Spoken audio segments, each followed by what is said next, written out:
Saludos amigos de Principalmente, su programa de interés jurídico e institucional. En el día de hoy contamos con la presencia del profesor español Ramón Ragués, con quien trataremos importantes temas relativos al derecho penal económico y otros asuntos penales en la jurisdicción española. No se lo pierda.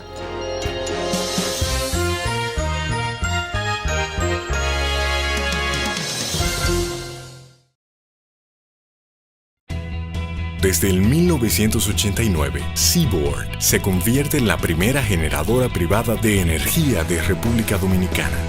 En el 2012, reemplaza sus unidades de generación por la unidad Estrella del Mar 2, que opera con gas natural como combustible, armonizando con el medio ambiente y poniéndose a la vanguardia en la producción de energía limpia. Seaboard, comprometidos con la satisfacción de sus clientes, el desarrollo nacional y el medio ambiente.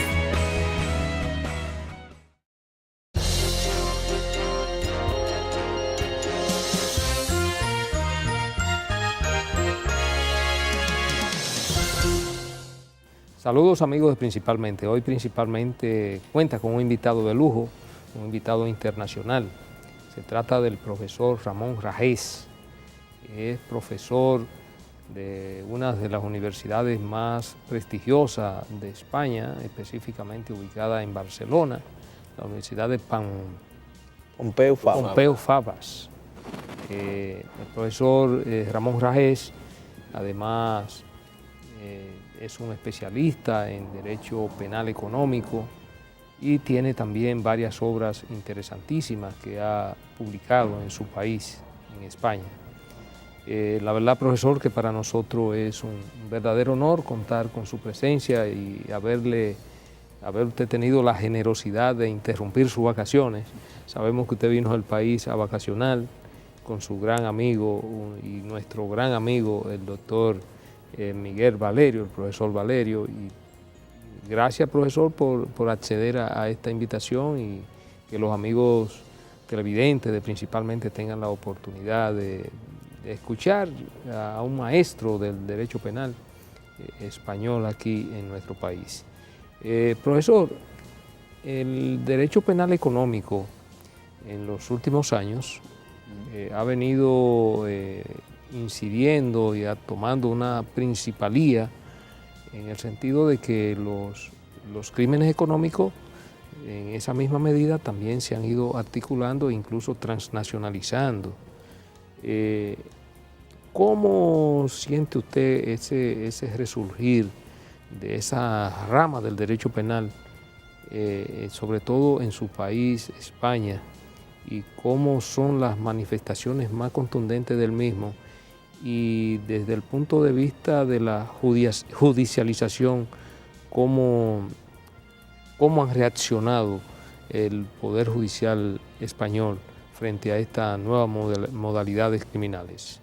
Bueno, yo creo que el fenómeno tiene diversos, o se presenta con diversas facetas, ¿no? La nueva evolución del derecho penal económico. En muchos países europeos, por ejemplo, entre ellos España, ahora mismo una de las grandes novedades es la decisión de sancionar penalmente a las empresas, ¿no? a las personas jurídicas. Eso es algo que ya en Estados Unidos se venía haciendo pues, desde hace más de 100 años, que en algunos países anglosajones se hacía habitualmente, pero que en la Europa continental era algo más extraño, ¿no? Bueno, en los últimos años pues, se ha producido un fenómeno de creciente incriminación de las empresas que hoy en día pueden cometer un delito igual que cualquier ciudadano. Yo creo que ese fenómeno está tardando en llegar a Latinoamérica, pero estoy prácticamente convencido que en unos años acabará llegando, a lo mejor no a todos los países, pero sí a unos cuantos. Claro, el hecho de que las empresas puedan ser sancionadas está llevando a que esas mismas empresas, precisamente porque no quieren ser candidatas a condena, ¿no? En caso de que algún directivo o algún empleado cometa algún delito, tengan que adoptar medidas de prevención del delito, ¿no? Lo que se llama en inglés los Compliance Program, o en español, o en España más concretamente, se está llamando los modelos de prevención del delito, ¿no? Es decir, usted como empresa tiene que prevenir que sus empleados realicen conductas delictivas, porque si eso sucede usted va a ser sancionada también como compañía. Para conseguir esa prevención usted tiene que dotarse de esos modelos de prevención de delito. Con lo cual el derecho penal económico ahora mismo concretamente en este ámbito, está cambiando en el sentido de que el abogado penalista, por ejemplo, ya no es alguien que solamente defiende al cliente de una imputación, sino que es alguien que tiene que ayudar al cliente a prevenir los delitos que se pueden cometer dentro de su organización.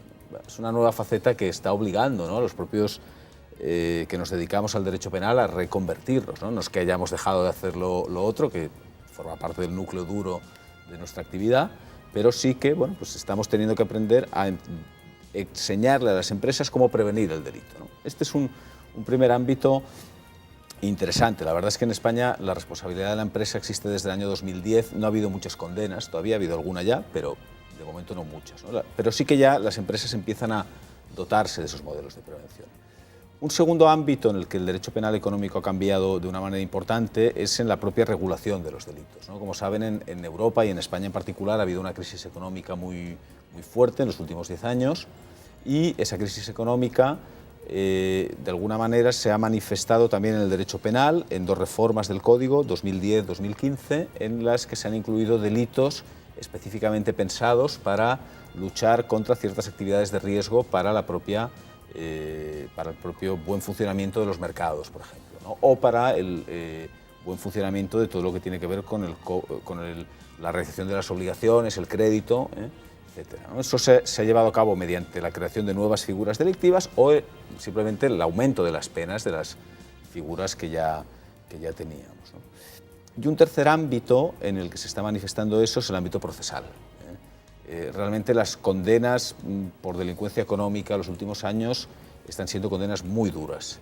Yo creo que ahí hay una cierta presión mediática importante sobre los jueces, en el sentido de que, bueno, pues, los grandes responsables de la crisis financiera, y estoy pensando en directivos de banca, por ejemplo, estoy pensando en los políticos, pues, que de alguna manera permitieron, ¿no?, pues, que se llevaran a cabo ciertas actividades que de alguna forma contribuyeron o agravaron la crisis, bueno, pues que esas personas sean muy duramente sancionadas, ¿no?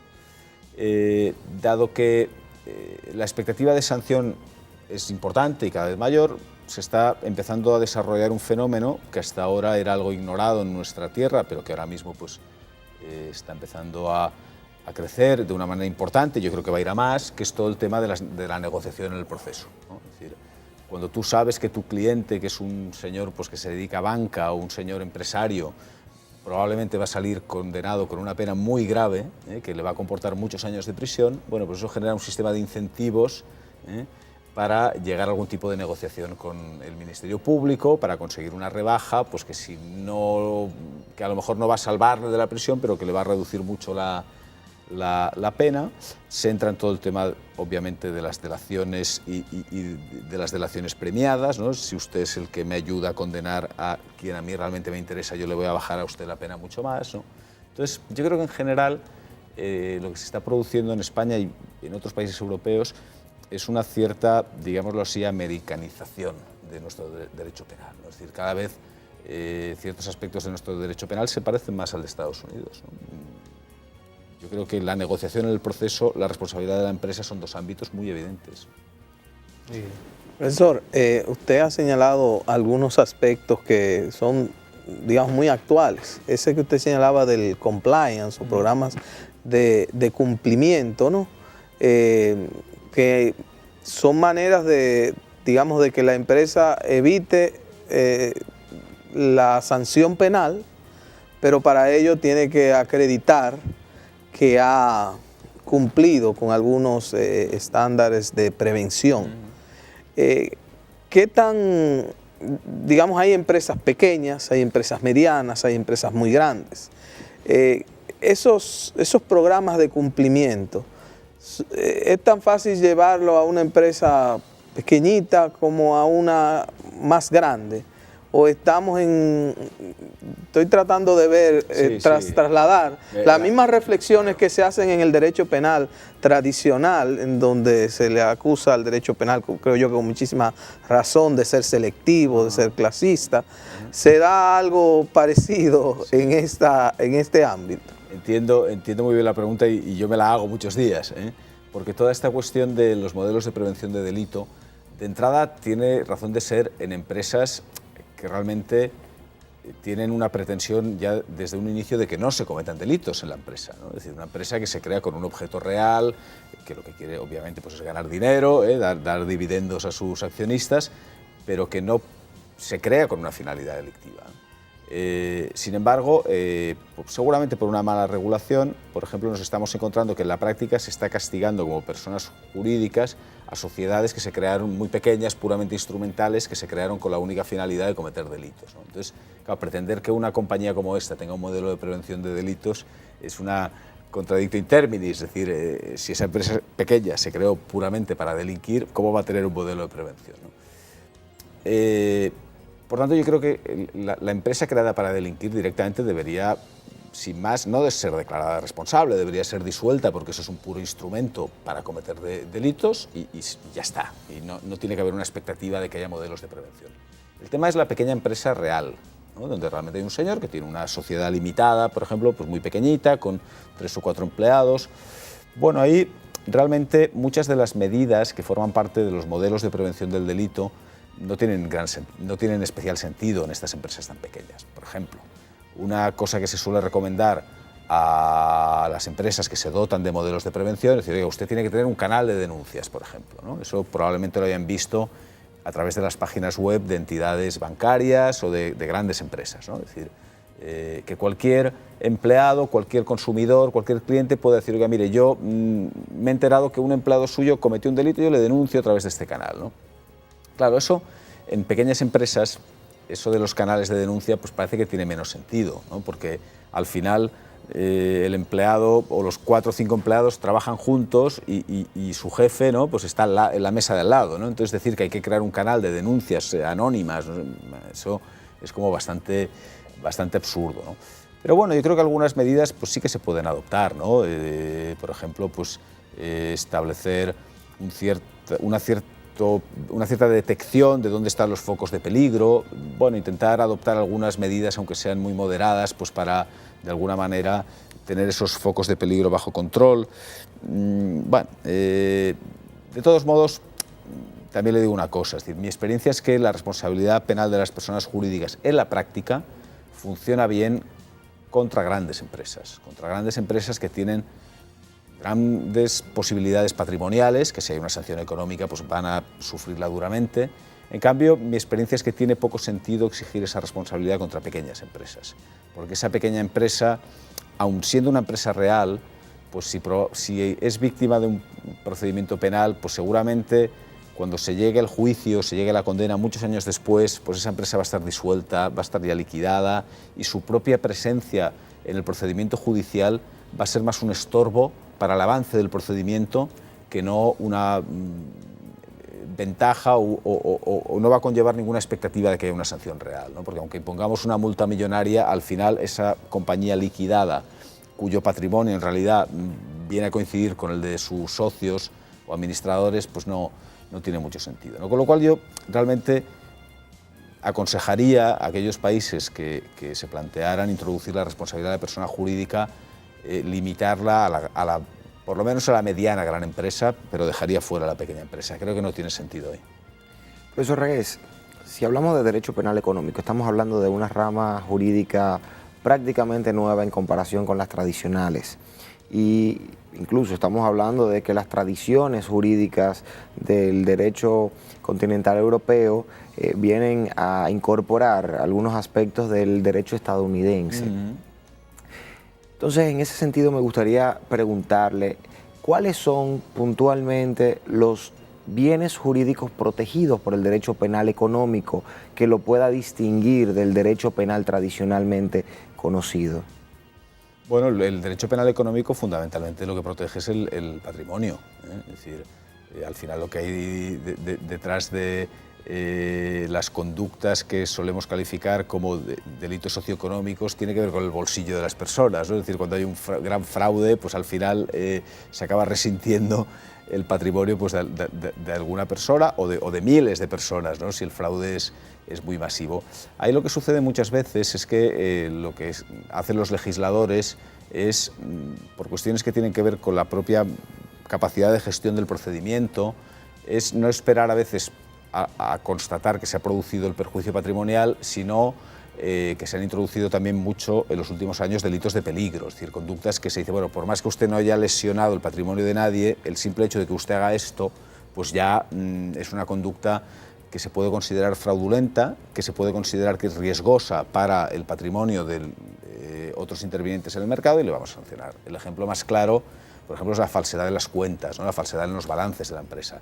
Una empresa que tiene un balance absolutamente, o que no refleja fielmente la situación económica de esa compañía, pues claro, es evidente que ese balance pues, se va a utilizar para engañar a alguien más pronto que tarde, ¿no? Es decir, sea el banco, sea los socios, ¿no? Entonces, bueno, ahí ya no se espera a la lesión del patrimonio, sino que hay una pretensión de intervenir antes de que eso pase, ¿no? Pero el bien jurídico fundamentalmente es ese, es decir, es una cuestión patrimonial. Profesor, usted hablaba de manera tangencial, se refería a un elemento que ahora modernamente, sobre todo en el sistema penal latinoamericano, sobre todo el sistema procesal penal, después de la reforma que se produjo prácticamente en toda Iberoamérica, sobre todo en los países latinoamericanos, donde prácticamente se unificó la legislación procesal penal, un código procesal penal modelo. Sí. Se habla de las delaciones premiadas y se ha utilizado básicamente en diferentes tipos de procesos, incluso procesos que envuelven crimen organizado, narcotráfico, también en procesos de corrupción administrativa. ¿Cuál ha sido la eficacia de esta figura en términos de lograr éxito, en términos de las investigaciones que se realizan en estos diferentes tipos de delitos? Ya hablábamos del crimen organizado, narcotráfico, corrupción administrativa. ¿Se pudiera considerar que es una figura que pudiera en cierta medida contribuir al esclarecimiento y sobre todo a disminuir los niveles de impunidad? Bueno, la verdad es que es un tema muy discutido en mi país y en otros. Es decir, normalmente si uno habla con fiscales o con los que impulsan el procedimiento, ellos dicen que, bueno, que es el futuro, ¿no? Que es la prueba por excelencia. Normalmente los académicos somos más escépticos, ¿no? Y vemos ahí eso de premiar al traidor, al ¿no? delator. Al delator, pues es algo que nos da un cierto miedo. Yo la verdad es que intento situarme un poco, ser realista. Es decir, yo creo que la figura del delator puede tener un sentido y se puede utilizar, digamos, si se utiliza bien, creo que es perfectamente legítima. En el sentido de que, bueno, pues una persona realmente está dispuesta a contribuir al avance de la tarea de la justicia, a facilitarla, ¿no? No olvidemos que los procedimientos penales en la mayoría de países duran unos periodos de tiempo absolutamente inaceptables. Bueno, pues quien de alguna manera con su confesión ayuda a que se logre un castigo mucho más rápido, pues está contribuyendo a que la justicia haga mejor su trabajo y, bueno, pues eso creo que de alguna manera se puede compensar. También el hecho de, bueno, pues reconocer la culpabilidad de alguna manera, pues permite tenerle en cuenta a la persona, ¿no? Pues que está dispuesta a reconocer que ha obrado mal, pues ese acto, digamos, de reafirmación del derecho, imponiéndole una pena más baja. Es decir, yo creo que eso se puede legitimar. El problema está en que si vamos a poner a la figura del delator o le vamos a atribuir un papel central dentro de lo que es el procedimiento penal, particularmente en delincuencia económica, delincuencia vinculada con la corrupción, ahí entonces tenemos que de alguna manera revisar algunas garantías de los demás imputados, es decir, de quienes se van a ver de alguna manera perjudicados por la declaración del delator, ¿no? Entonces, por ejemplo, una cuestión que se está discutiendo ahora mismo allá y que creo que de alguna manera se puede plantear en muchos otros países, es que, claro, normalmente el delator es una persona que está siendo acusada también en ese procedimiento, ¿no? Y a partir de un determinado momento, para reducir su sanción, decide pues contar lo que sabe, incriminando a otras personas, ¿no? Claro, es evidente que ese testimonio, que esa declaración, precisamente porque se ofrece a cambio de unas contrapartidas muy notables, pues hombre, su credibilidad se puede ver hasta cierto punto disminuida. Entonces, ahí la primera cuestión, que creo que es básica, que ya normalmente la jurisprudencia lo exige en muchos países, es decir, bueno, no basta con las palabras de alguien, tiene que haber una corroboración adicional. Es decir, esas puras palabras de alguna manera tienen que encontrar un cierto soporte probatorio. No basta con que esa persona diga que vio tal o cual, sino que, bueno, diga, apórteme algo más. A lo mejor no documentos o no pruebas en el sentido fuerte de la palabra, pero sí algunos datos objetivos que permitan, de alguna forma, aseverar que aquello que usted está diciendo pues no son puras palabras, ¿no? Primera cuestión. Segunda cuestión, por ejemplo, ¿qué sucede allá muchas veces en la práctica? Sucede que el delator empieza a hablar sobre lo que hicieron las otras personas, a incriminar a las otras personas que están también sentadas en el banquillo de los acusados. Claro, en la medida en que es un acusado, se puede acoger a su derecho a no contestar aquellas preguntas que no desea, a guardar silencio sobre esos temas. Entonces, ¿qué es lo que se encuentran las otras defensas? Las otras defensas se encuentran con que quien es el principal testigo de cargo contra su cliente no puede ser interrogado por el defensor del otro acusado porque se puede acoger a su derecho a no declarar.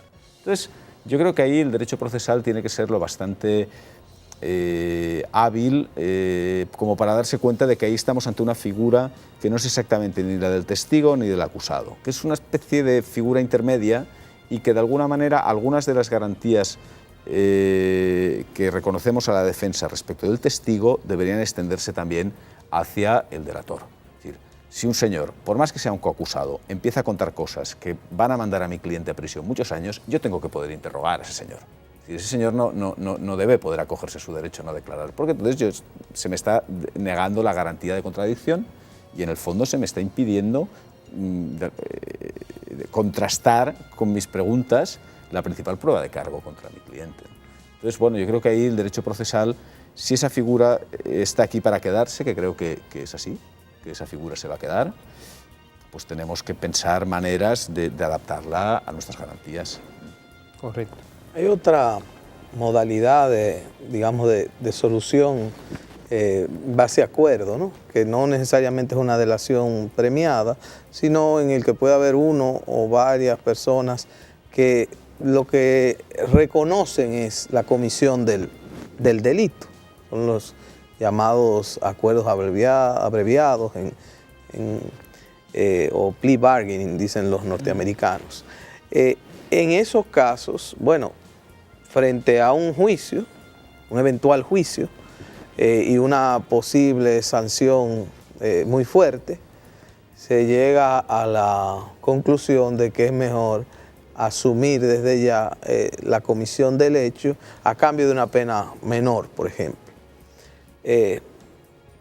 Pero en sistemas que los casos que llegan a juicio normalmente reciben una condena,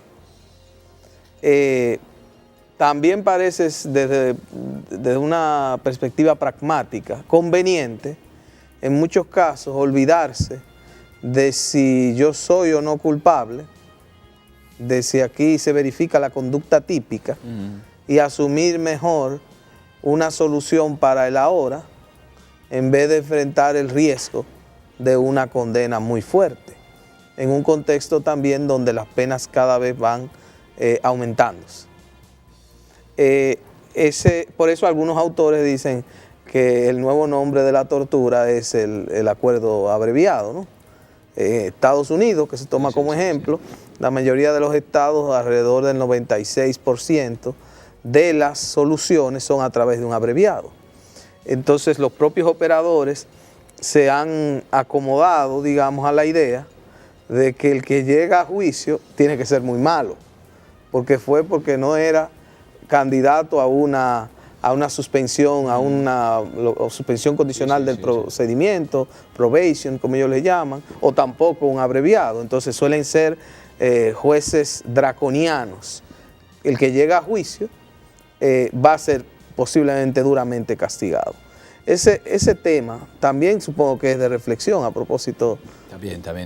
Y muy polémico, por cierto, ¿no? Porque hay quien dice, si al final esto lo podemos resolver con un pequeño pacto en instrucción, ¿no? Durante la investigación, cambiando pues, lo que en juicio podría ser prisión por una multa o por una suspensión, bueno, pues esto realmente tiene que ser derecho penal, ¿no? No podríamos resolverlo por otra vía, a lo mejor derecho contravencional, derecho administrativo sancionador, porque si el hecho no es ni siquiera lo suficientemente grave como para merecer un juicio, bueno, pues es que a lo mejor no debería estar en el Código Penal, ¿no? Yo creo que esa es una primera reflexión que hay que hacerse, ¿no? Es decir, si realmente se puede resolver con tan poquita cosa, a lo mejor algunas de estas conductas no deberían estar en el Código. Hay quien dice, no, pero de todos modos lo del pacto pues, es inaceptable porque efectivamente no es un pacto libre, ¿no? En el que uno firme como si fuera un contrato, ¿no? En el que uno adquiere un inmueble, sino que uno firma bajo la coacción de que si va a juicio probablemente ahí va a ser digamos, tratado más severamente, ¿no? Y entonces hay quien con este argumento deslegitima por completo los pactos. Yo ahí una vez más me sitúo un poco en la línea intermedia o compatibilista, ¿no? De intentar rescatar lo bueno de cada ámbito sin perder las garantías propias del proceso penal. Yo creo que los pactos, precisamente por lo mismo que sucedía antes con la figura del delator, creo que son difícilmente evitables en el futuro, porque con la carga de trabajo que tiene la Administración de Justicia, ¿no? Pretender que todos los asuntos acaben llegando a juicio, con lo que comporta la celebración de los juicios en tiempo para todos los operadores jurídicos, en gastos para el Estado, pues es difícilmente asumible. Entonces, al final, uno tiene que optar entre conseguir una condena efectiva más baja, pero rápida, o esperar muchísimos años para conseguir una condena que al final tampoco va a ser tan grave, porque, quieran que no, cuando un asunto llega a juicio muchísimos años más tarde, al final pues hay atenuantes o de alguna forma todos acabamos teniendo en cuenta, ¿no? Que pasó tanto tiempo que eso ya suena como antiguo y seguramente le vamos a aplicar una pena más baja, ¿no? Entonces, yo creo que si me tengo que quedar entre una de las dos cosas, porque evidentemente los juicios de verdad, con todas las garantías, a una velocidad récord, eso digamos, hoy por hoy no es posible, yo me quedo más bien con lo primero, es decir, condenas rápidas. Eso sí, yo establecería algún tipo de filtro judicial que tenga que ver con la presunción de inocencia. Es decir, yo creo que en ese tipo de acuerdos tan rápidos alguien, y ese alguien me temo que tiene que ser un juez, tiene que de alguna manera comprobar que realmente ahí no se coaccionó a esa persona contra la que no existía realmente ninguna prueba a firmar un acuerdo que si se hubiera llevado a juicio ese caso nunca habría acabado en condena, ¿no? Entonces ahí tiene que haber en algún punto algún tipo de control jurisdiccional, de decir, bueno, usted pactó, pero yo me aseguro de que usted pactó porque realmente había alguna prueba contra usted, ¿eh? Porque es verdad que el riesgo que corremos si no se produce ese control, y eso es un poco lo que pasa en Estados Unidos, es que la gente acabe reconociendo lo que sea con tal de ahorrarse un juicio, ¿no? Entonces eso tampoco creo que sea bueno para la credibilidad del propio sistema, ¿no? Bien, profesor, vamos a hacer una breve pausa. En el próximo segmento vamos a seguir tratando este y otros temas de sumo interés.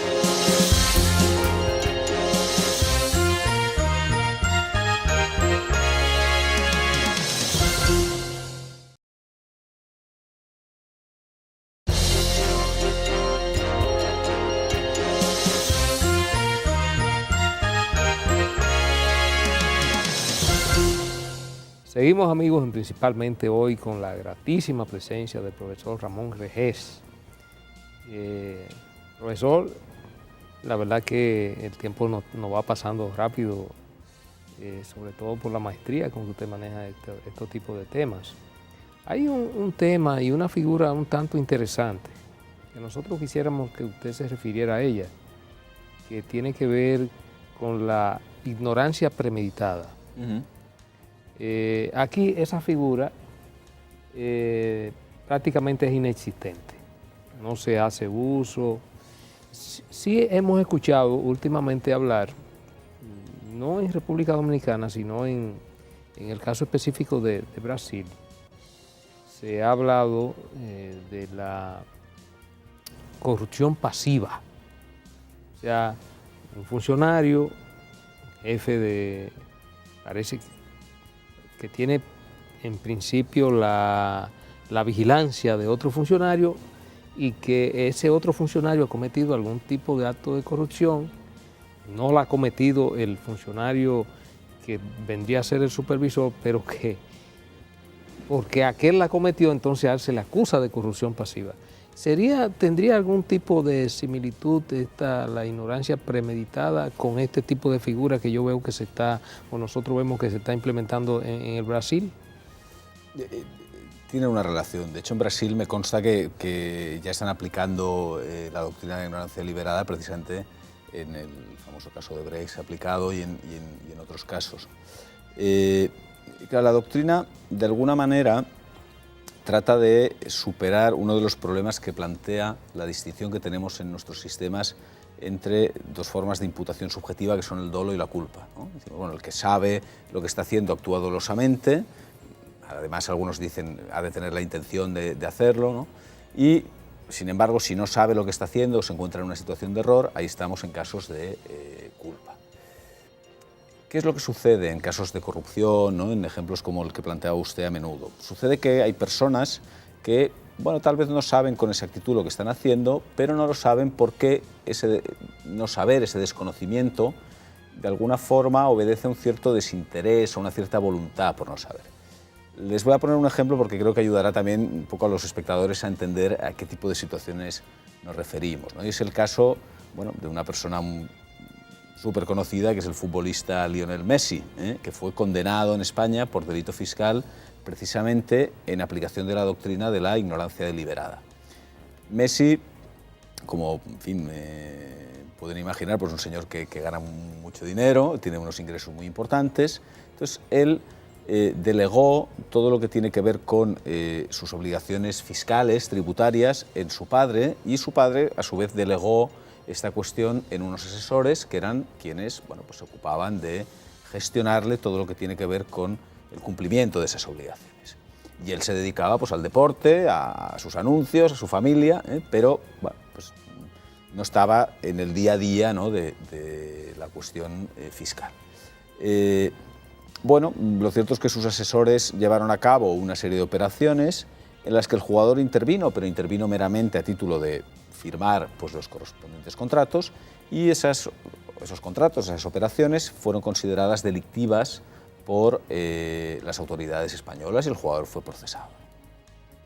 Cuando llegó el juicio, el jugador se defendió diciendo: miren, yo soy futbolista, soy deportista, yo me dedico pues a viajar, yo tampoco tengo grandes estudios, yo, oiga, no entiendo nada de esta cuestión de los impuestos, yo esto no sé de qué me hablan, todo esto lo lleva mi papá y sus asesores. Y yo, me dicen, usted firma aquí y yo firmo, usted firma allá y yo firmo. Claro, aquí realmente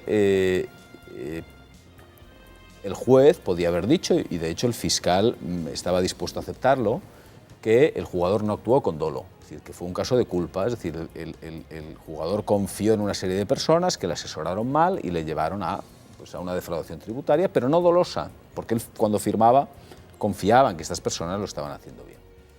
Sin embargo, en España, en los casos de delito contra la hacienda pública, no solamente acusa al fiscal, sino que puede acusar también el abogado del Estado que defiende los intereses patrimoniales del Estado. Y el abogado del Estado no estaba dispuesto a aceptar esta tesis y mantuvo la acusación. Bueno, pues ahí el tribunal llegó a la conclusión de que el jugador, por más que dijera que no sabía realmente qué es lo que estaba firmando, ese no saber era un no saber que no podía tratarse como un caso de culpa, como un caso de negligencia. Es decir, porque si él no sabía, era pues porque no se había interesado en conocer. En el fondo, porque no quería conocer. Porque cuando firmaba esos contratos, cuando iba al notario y el notario leía, o se supone que leía esos contratos, el jugador, si no entendía, debía haber preguntado. Podía haber preguntado a sus asesores: oiga, explíquenme cómo estoy yo tributando, si esto es correcto o no es correcto. Y entonces la actitud, dice el tribunal, de no querer saber porque en el fondo ya me conviene, eso, dice el tribunal, es igual de grave que los casos de dolo y, bueno, pues se le sancionó como autor de un delito doloso. Esa doctrina viene de Estados Unidos también, sería otra muestra del proceso de americanización del que hablábamos antes, ¿no? Y se está aplicando en España desde los últimos años bastante por el Tribunal Supremo, y poco a poco yo creo que se está extendiendo hacia Latinoamérica, y Brasil, ¿no?, como comentaba usted, sería un buen ejemplo. Entonces, la doctrina de la ignorancia deliberada implica que se calificarían como dolosas algunas conductas que tradicionalmente estaríamos acostumbrados a verlas como culposas. Sí, a casos de conocimiento insuficiente, es decir, yo no sabía lo que estaba firmando. Y habrá algunas objeciones en la doctrina, sobre todo con lo complicado que es complicada que se ha convertido la ley, esa promesa de ley clara o de ley cierta, en que hoy en día hablamos de hiperinflación legislativa, de leyes complicadas, de leyes no cercanas al ciudadano. Yo comprendo que habrá casos en los cuales, por ejemplo, del pago de sus obligaciones fiscales, bueno, de eso depende mucho el mismo sostenimiento del Estado y la vida, el estándar de vida de los ciudadanos. Pero ahí también hay casos, digamos, limítrofes, ¿no? Y habrá de haber, yo sé que aunque usted defiende la doctrina de la ignorancia deliberada, ¿cuáles son las principales objeciones que se dan en la doctrina? Vamos a ver, yo creo que la principal objeción, yo la defiendo, pero con muchas restricciones, no la que aplica el Tribunal Supremo Español. Yo creo que la principal objeción es que la doctrina de la ignorancia deliberada, de algún modo, pretende que todos estemos permanentemente controlando todo. Es decir, si esa doctrina se lleva hasta el extremo, hace imposible algo que cada vez es más necesario en nuestra sociedad, que es la posibilidad de delegar. Es decir, yo cuando contrato a alguien para que me ayude en mi empresa, yo lo que quiero es, de alguna forma, que esa persona se ocupe, ¿no?, de determinados temas y yo delego en él y delego y a partir de ahí él lleva ese tema, como mucho me va a dar cierta información, pero yo no voy a estar controlando permanentemente, porque si no sería imposible funcionar así, ¿no? Yo el ejemplo que suelo poner es el ejemplo de cómo funcionan los propios tribunales de justicia, ¿no? En los órganos colegiados, en los tribunales de justicia, normalmente hay un magistrado que es el relator o el ponente, que es quien conoce bien la causa, y él cuenta a los otros miembros del tribunal pues de qué va la causa, y a partir de ahí, sobre la base de esa información, se toma la decisión por parte del órgano. Si todos los magistrados tuvieran que leer absolutamente todos los folios de todas las causas, sería imposible que la Administración de Justicia funcionase. Eso es una cierta ignorancia deliberada, porque ahí hay un fenómeno de delegación. Es decir, yo me creo en lo que usted me cuenta, y como me creo en lo que usted me cuenta, yo renuncio a leerme todo el procedimiento. Entonces, si realmente aplicamos esa teoría sin ninguna restricción, bueno, pues ahí la delegación acabó, y acabó la empresa y acabó todo. Por tanto, yo creo que en la práctica es inviable. Un poco mi crítica a los tribunales españoles es que hacen un uso selectivo de la doctrina. Es decir, la utilizan según los casos, ¿no? En el caso de Messi, pues, bueno, por razones a lo mejor mediáticas, sacaron la doctrina. Luego a lo mejor vendrá un caso que no es mediático, ahí la doctrina no aparecerá y dirán, no, bueno, este señor nunca se pasaba por la empresa, era un señor ya jubilado, es verdad que constaba como administrador, firmaba lo que le ponían, pero nunca leyó nada. A este no lo condenamos porque, total, no es mediático. Yo creo, no obstante, que en ciertos casos sí que la doctrina se puede aplicar, ¿no? Son aquellos casos en los que, de alguna forma, se diseña toda una estrategia para que determinadas personas no sean incriminadas por ciertos conocimientos. Por ejemplo, esto ha pasado y pasa a veces en ciertas organizaciones, como en España ha sucedido con partidos políticos, ¿no? Es decir, hombre, pues, por ejemplo, que el máximo dirigente del partido político no reciba absolutamente ningún tipo de información sobre todo lo que tiene que ver con la financiación, porque ya se sabe que en los partidos políticos la financiación siempre es un tema delicado, ¿no? Entonces, que no llegue absolutamente ningún dato al máximo dirigente que le pueda, de alguna forma, poner en entredicho el que él ignora esa parcela de actividad, ¿no? Eso hace poco declaró el presidente de España como testigo en un juicio sobre temas de financiación de su partido, y él dijo, yo no sé nada, absolutamente nada de financiación, ¿no? Bueno, pues si eso obedece a una estrategia, decir, oiga, es que no le vamos a explicar nada de financiación a este señor, porque nos interesa que si hay algún problema él pueda defenderse diciendo yo no sabía, hombre, vamos a ver, si usted es el máximo dirigente de una organización como un partido político, algo tiene que saber sobre cómo se financia esa organización, algo, ¿no? Entonces, no saber absolutamente nada, yo creo que eso obedece a una estrategia que, en fin, a lo mejor ahí sí que, de alguna manera, decir que eso es negligencia, que es un accidente, que es, bueno, me temo que es otra cosa, pero no un accidente, ¿no? Profesor Reyes, en el caso de los partidos políticos en España, usted acaba de comentar sobre esa modalidad de que el máximo dirigente del partido no se entera. En el caso del futbolista Lionel Messi, estamos hablando del manejo de su propio patrimonio delegado a terceras personas. Sin embargo, cuando no estamos hablando de una situación donde hay una delegación expresa o donde hay una necesidad de supervisión o de control por parte de una persona sobre los que están accionando, cuya acción puede generar una ignorancia, ¿cómo se llama la figura? Deliberada. Una ignorancia deliberada. Por ejemplo, en el caso de una persona que tenga un vecino, vive en casa con casa, y en la casa del vecino se presume que ocurren situaciones que pueden dar al traste con sanciones penales, digan que hay un tema de proxenetismo, que hay un tema de que él ingresa a menores de edad para cualquier acto de violencia o de delitos sexuales.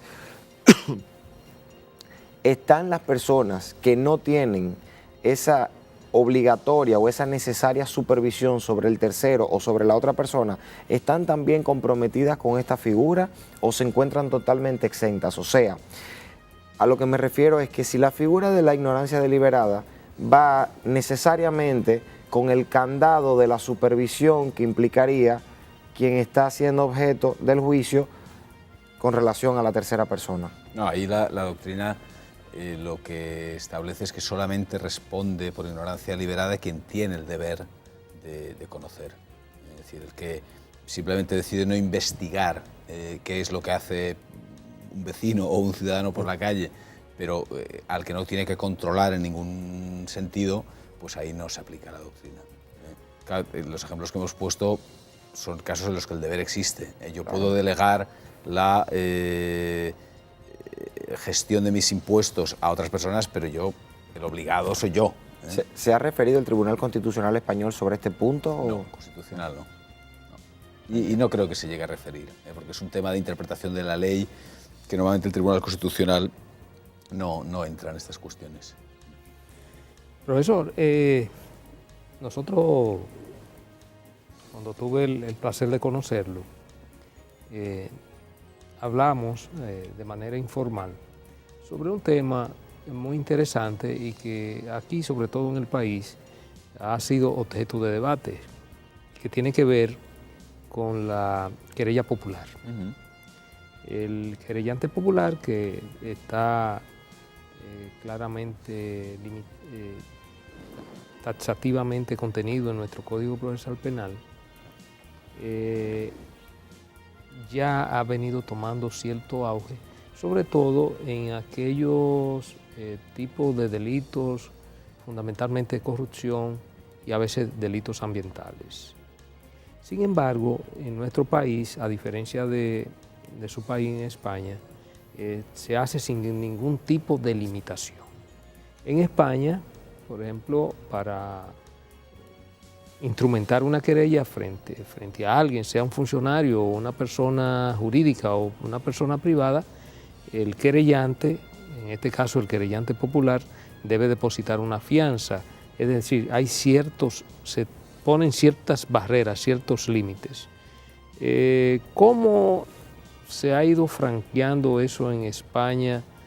¿Cuál ha sido el destino del querellante popular?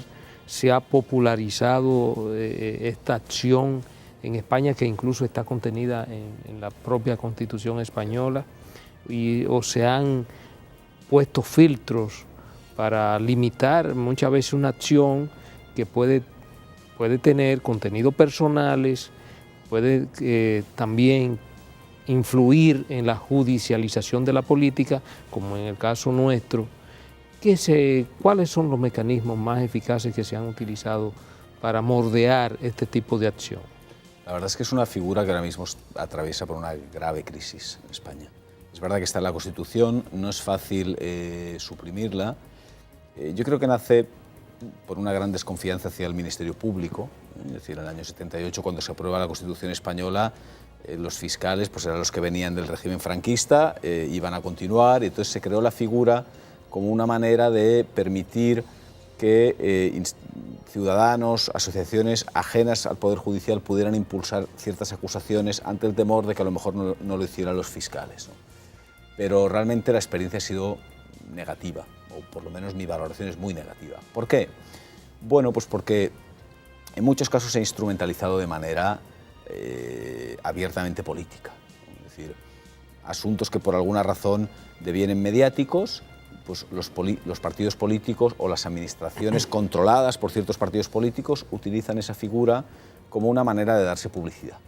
Por ejemplo, pues hay una violación especialmente mediática en un barrio y para demostrar pues, que ellos luchan contra el delito y tal, pues el ayuntamiento o el partido político X comparece como acusación popular en ese procedimiento para acusar a ese individuo. Solo se hacen las mediáticas, las que no son mediáticas, no se preocupe que no va a venir ningún ayuntamiento a acusar a nadie, ¿no? Entonces dice, bueno, pues si administraciones y partidos políticos solo comparecen en los juicios mediáticos, bueno, pues será porque quieren instrumentalizar el procedimiento para darse publicidad. Pues ya le digo yo, sí, lo hacen para darse publicidad. Se dan publicidad a costa de un procedimiento y de un señor al que piden no sé cuántos años de prisión. Entonces, ese es el primer elemento para una crítica muy severa por mi parte, ¿no? Una segunda razón para la crítica, y el motivo por el que actualmente está en crisis, tiene que ver con un procesamiento que supongo que le sonará, que es el juicio a la hermana del actual rey de España, la infanta Cristina. La infanta Cristina fue llevada a juicio como acusada por delito fiscal sin que la acusara el Ministerio Fiscal, que entendía que esta señora no había cometido ningún delito, sin que la acusara la Abogacía del Estado, que entendía que no había cometido ningún delito, y sin embargo un sindicato de funcionarios contra la corrupción la sentó en el banquillo de los acusados pidiéndole bastantes años de prisión. La tuvo durante 3 meses sentada ante las cámaras, ¿no? Pues siendo juzgada para acabar el asunto en una absolución. El escándalo fue cuando se descubrió que este mismo sindicato de funcionarios solicitó a cambio de retirar esa acusación, ¿no? Pues de ciertas cantidades económicas, manifestó decir, bueno, pues si ustedes me resarcen, ¿no? Pues yo retiraré esta acusación y usted se puede ir a su casa porque nadie más la acusa, ¿no? Una especie de extorsión encubierta. Una especie de extorsión en el proceso. Eso ha sido un escándalo gravísimo que realmente ha puesto en crisis a la figura, ¿no?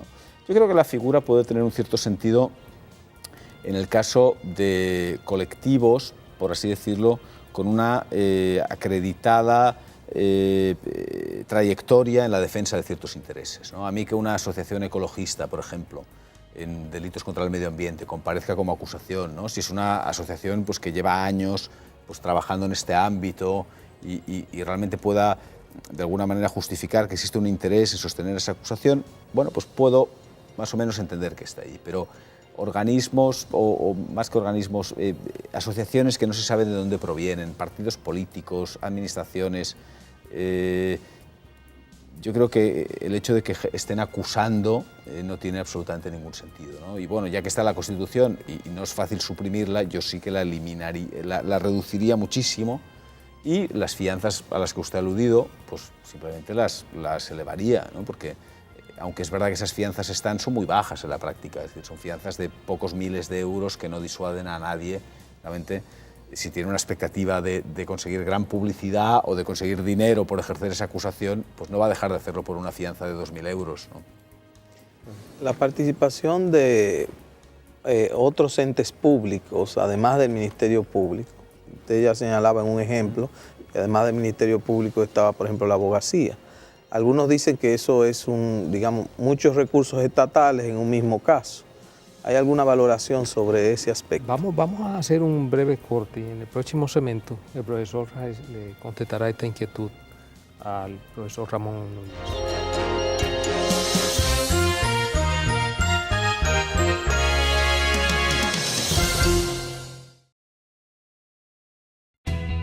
Desde el 1989, Seaboard se convierte en la primera generadora privada de energía de República Dominicana. En el 2012, reemplaza sus unidades de generación por la unidad de Estrella del Mar 2, que opera con gas natural como combustible, armonizando con el medio ambiente y poniéndose a la vanguardia en la producción de energía limpia. Seaboard, comprometidos con la satisfacción de sus clientes, el desarrollo nacional y el medio ambiente.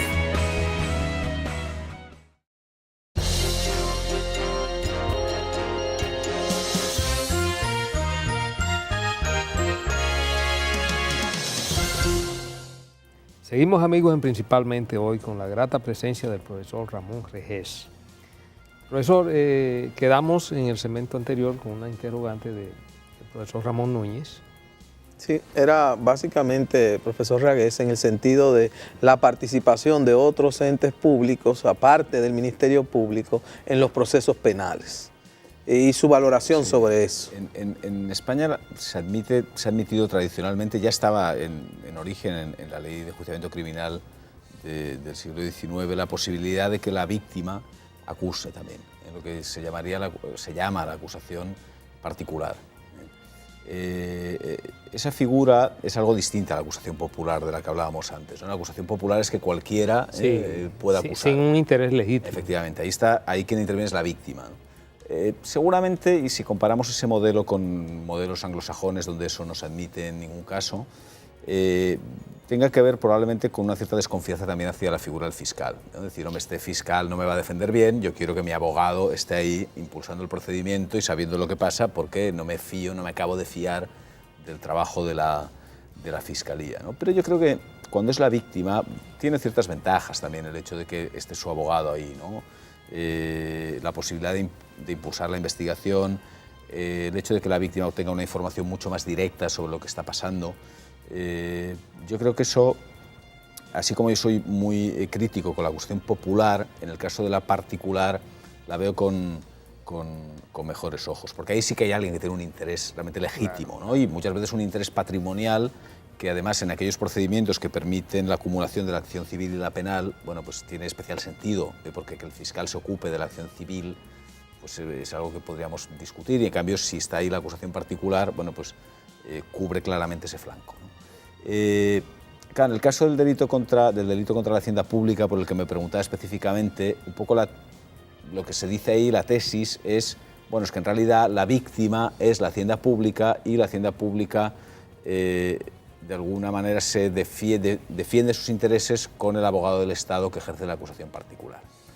Eso, bueno, podríamos decir, bueno, ya, sí, pero es una víctima muy peculiar, ¿no? Porque al fin y al cabo no deja de ser el Estado. Bueno, si hay un funcionario, que es el fiscal, acusando, ¿no? en defensa de la legalidad, pero también en nombre pues, de la sociedad y, por tanto, del Estado, pues qué necesidad hay de que exista un segundo acusador en esos procedimientos. Bueno, pues yo creo que se podría prescindir también de esa acusación sin problema, pero bueno, tiene una larga tradición y esas cosas es complicado cambiarlas, ¿no? Probablemente ahí hay una cierta desconfianza también de la hacienda pública hacia el Ministerio Público, ¿no? La hacienda pública piensa que teniendo a su propio abogado ahí va a ser mejor defendida que si lo hace el Ministerio Público. Y el caso de Messi, del que hablábamos antes, pues tal vez sea un ejemplo, ¿no? Porque el fiscal estaba dispuesto a pactar la absolución de Messi, y si ese pacto no fue posible fue por el abogado del Estado que insistió en acusar y logró la condena. Profesor Regés, hablando sobre derecho penal económico y ahora sobre delitos en contra de la hacienda pública, me surge una inquietud, y usted como docente, profesor, creo que va a tener una postura muy clara al respecto. ¿Qué le parece a usted la creación de jurisdicciones, de tribunales especializados, sensibilizados en la materia de los delitos penales, de los delitos económicos, en materia de derecho penal económico, los delitos en contra de la economía, de la hacienda pública? ¿Qué opinión le merece eso con respecto a la eficacia, a la agilidad de los procesos y posiblemente a la solución alternativa de este tipo de procesos que no tengan que agotar toda una cantidad de años para que se condene a una empresa, por ejemplo? Yo soy claramente partidario de que existan tribunales especializados en delitos económicos. De hecho, la Fiscalía en la mayoría de países tiene departamentos específicos de delincuencia económica. La policía tiene unidades, en la gran mayoría de países, especializadas en delincuencia económica, y sin embargo pocos países tienen tribunales especializados en delincuencia económica. Y yo creo que es muy necesario que haya jueces específicamente formados para entender bien ese tipo de criminalidad. En España y en muchos otros países, y creo que en Latinoamérica, por lo que conozco, es un poco la regla general, realmente los juristas recibimos una formación en materia económica, contable, incluso tributaria, bastante deficiente. Y esas materias hay que dominarlas muy bien para entender ciertos fraudes, ciertas actividades delictivas en el ámbito económico, ¿no? Entonces, bueno, eso de alguna manera hace que en la práctica pues realmente sea muy complicado la discusión de ciertos temas, porque el juez directamente no entiende ciertos problemas y a veces uno se encuentra con soluciones absolutamente disparatadas porque se da cuenta que el juez no entendió la cuestión. Entonces, yo creo que, bueno, igual que tenemos jueces especialistas, por ejemplo, en violencia de género, pues ¿por qué no tener juzgados especializados en penal económico? Yo creo que eso sería urgente, la creación de esos juzgados. Bien. Sí, profesor, yo creo que el delito económico y sobre todo el delito económico que tiene vinculación con la corrupción administrativa, en lo que tiene que ver con el caso latinoamericano, ha tomado relevancia y sobre todo en materia de la persecución del mismo, se pudiera considerar que con ciertos éxitos en las últimas décadas. Sin embargo, vemos que en los países europeos, en el caso específico de España, ha sido marcada la persecución y sobre todo la adopción de medidas por parte del Ministerio Fiscal, el Ministerio Público, en casos emblemáticos. Esos casos emblemáticos que se conocieron en España, pudiéramos considerar que el sistema de justicia actuó con eficiencia, con marcada eficiencia, o por el contrario todavía hay falencias. Bueno, seguramente el principal problema en el caso del delito económico y de la corrupción es, a mi juicio, no tanto la tarea de la Fiscalía, sino la duración de los procedimientos, ¿no? Es una duración absolutamente inasumible. Estamos hablando de que un procedimiento económico puede estar durando ya entre 5 y 10, 12 años, ¿no? Esos son plazos inaceptables, son una vergüenza en algunos casos, ¿no? Y muchos de esos casos sufren paralizaciones que uno no sabe tampoco muy bien a qué obedecen, ¿no? Simplemente pues, hay que evacuar un trámite y se queda parado el procedimiento durante un año, pues porque el fiscal tiene que evacuar un escrito y no lo hace, o porque se tiene que practicar una diligencia y bueno, pues el perito no emite el informe y eso puede estar ahí un año o dos parado. Yo creo que eso, bueno, pues hay que resolverlo de varias maneras. Una de ellas seguramente es lo que hablábamos antes, pues de intentar buscar vías alternativas, ¿no? La negociación, el acuerdo, para que en muchos casos pues ya no tenga ni siquiera que abrirse esa investigación o sea una investigación muy breve. En otros supuestos lo que hace falta es dotar pues a la Fiscalía, a la Policía, etcétera, pues de mayor personal, ¿no? En ese sentido, claro, la crisis económica que se ha vivido en los últimos 10 años ha afectado también a la efectividad de la persecución penal, pues porque había menos recursos. Es decir, en España durante unos cuantos años no se han convocado, por ejemplo, plazas de juez o de fiscal. No se convocaron porque no había dinero para dotar esas plazas, ¿no? Entonces, bueno, eso ha hecho que se haya resentido un poco. Aún así, yo creo que la gran mayoría de profesionales pues, ha continuado al pie del cañón y dentro de lo que cabe, pese a esa duración injustificable de los procedimientos, pues se han conseguido condenas importantes. Bien, bueno, profesor, la verdad que para nosotros aquí principalmente ha sido un verdadero honor contar con su presencia y esperamos que en una próxima oportunidad que usted venga a República Dominicana, sea en actividades de vacaciones o otro tipo de actividades académicas que me imagino usted tendrá que venir, tenerlo nueva vez aquí, principalmente ha sido un verdadero honor. Muchísimas gracias y la verdad es que celebro que poder estar en un programa como este, ¿no? Donde se hable de derecho y en fin, que eso interese también a los espectadores, ¿no? Que es algo raro en otros países, realmente pues, eso no se da y me alegra mucho, ¿no? Pues que un programa como este exista. Bien. Muchas gracias, profesor.